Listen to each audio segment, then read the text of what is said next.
Emily, what's on your radar? Well, it's impossible for Washington to pass, quote, comprehensive reform about anything without, at best, throwing a few bones to special interests. At worst, comprehensive legislation throws big sums of money at big problems, often by funding gradual, inoffensive expansions of federal power. Those expansions, predictably, have snowballed. This week, Democrats may pass a piece of trillion-dollar legislation that will free them up to pass a $3.5 trillion bill under the false pretense of infrastructure reform. The net effect will be to grow the snowball, even if it's true that our widespread reliance on federal funding means much of the first bill, and maybe even some of the second, is necessary. We're in dire straits. We live materially better lives than any society ever has, but the trajectory of our families, our schools, our healthcare, and our literal infrastructure is negative. That's made all the worse and all the more unacceptable and painful by our relative level of wealth. The impulse to throw money at these problems is completely understandable. To us, stopgaps feel like progress, and progress feels like relief. To politicians, they look like progress and then make for easy talking points. So as Rachel Bovard would, of course, tell you, a lot of this is downstream of congressional dysfunction. Congressional dysfunction, of course, is a symptom of deeper cultural problems, which sort of brings the whole problem full circle. But the vast majority of federal power expansions are permanent. And when they build on top of one another, they roll into that snowball. It always gets bigger. It never shrinks. Case in point, Congress right now is still conflicted over the 20-year-old AUMF. When OSHA was created in 1970 under Richard Nixon, Congress described its purpose as, quote, assuring a safe and healthful working conditions for working men and women.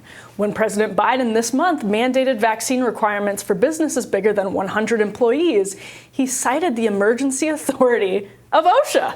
The agency, which is itself under the Labor Department, is authorized to take steps, quote, reasonably necessary or appropriate to provide safe or healthful employment and places of employment.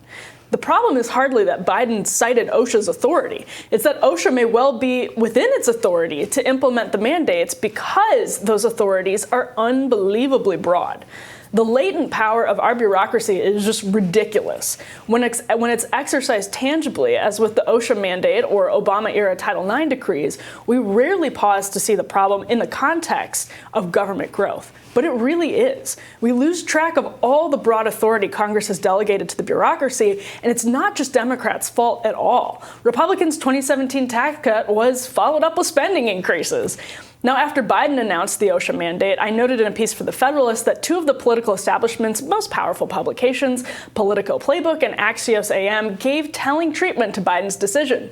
Playbook decided the neutral take on Biden's mandate was to treat it objectively as federal authority and to refer to the position that it's not in his authority as stubborn and even deadly.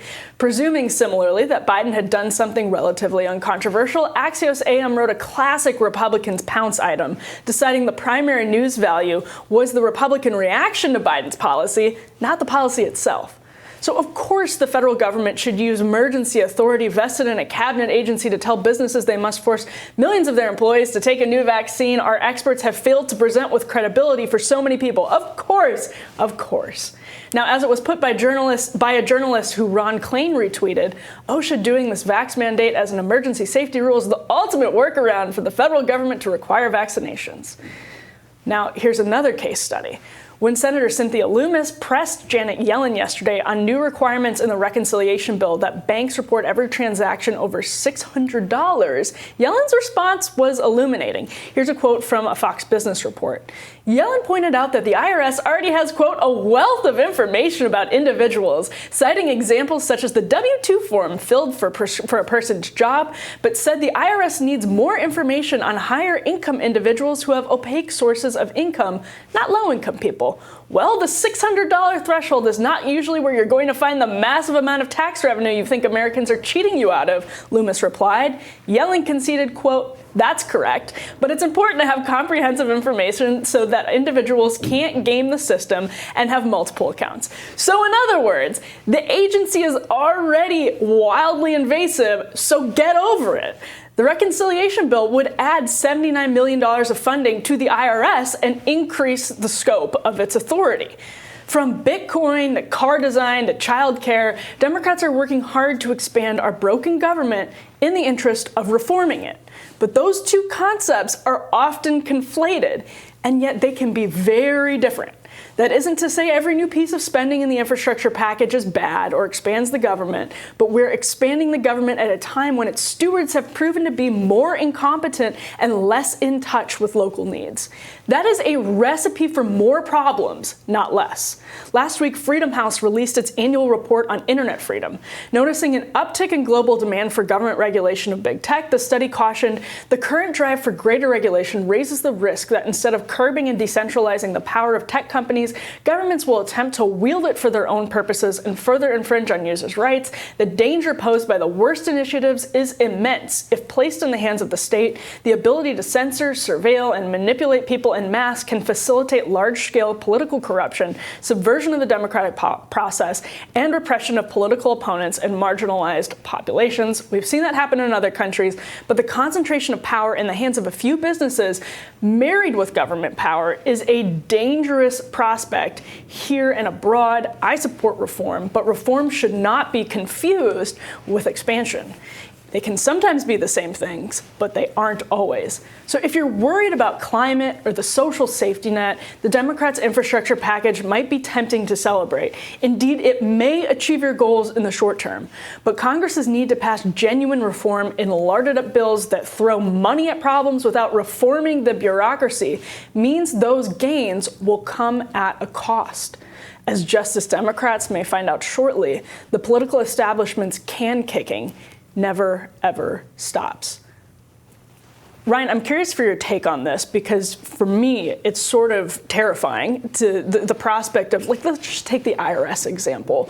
You have the surveillance state in the form of government access to the data that big tech is collecting in large quantities. You also now have the IRS, which Janet Yellen is like, listen, we already have a, quote, wealth of information on you. Calm down. We're basically already tracking you. Don't worry about it.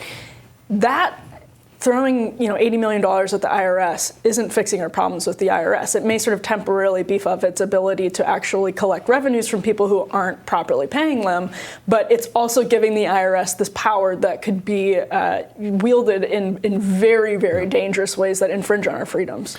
And the point about the IRS already having a lot of insight and vision into the financial system is correct, right?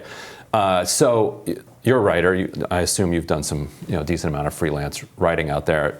Writers know that if you get paid $600 or more at this point already, you get 1099. Right. So you can't steal that from the federal government. Which is good. So right. So which means that whoever paid you, whatever magazine, whatever newspaper, is then going to send a 1099 into the IRS and say, hey, we gave Ryan $600 for this hot take. It might have been, we might have overpaid for it. It was late, filled with typos.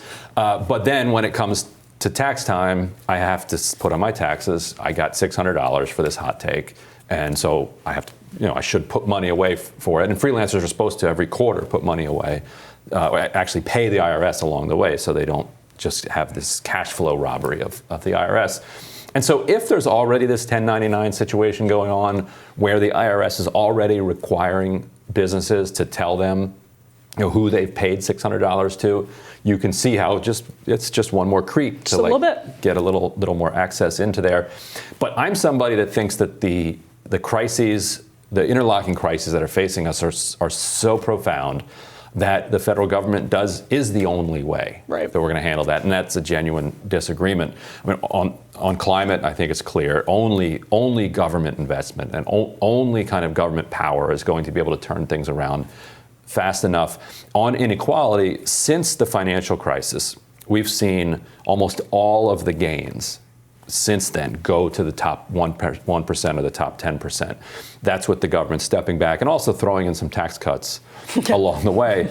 And so what this reconciliation package does at this point, it takes about $3 trillion from the top 10% and gives it back out to the middle class and the working poor in about $3.5 trillion. So it's a wealth transfer. It's the government exacting a wealth transfer. And I'm for that, and it won't actually undo all of the inequality that's happened over the last 10 years, since all of those trillions of dollars of gains have gone to the top.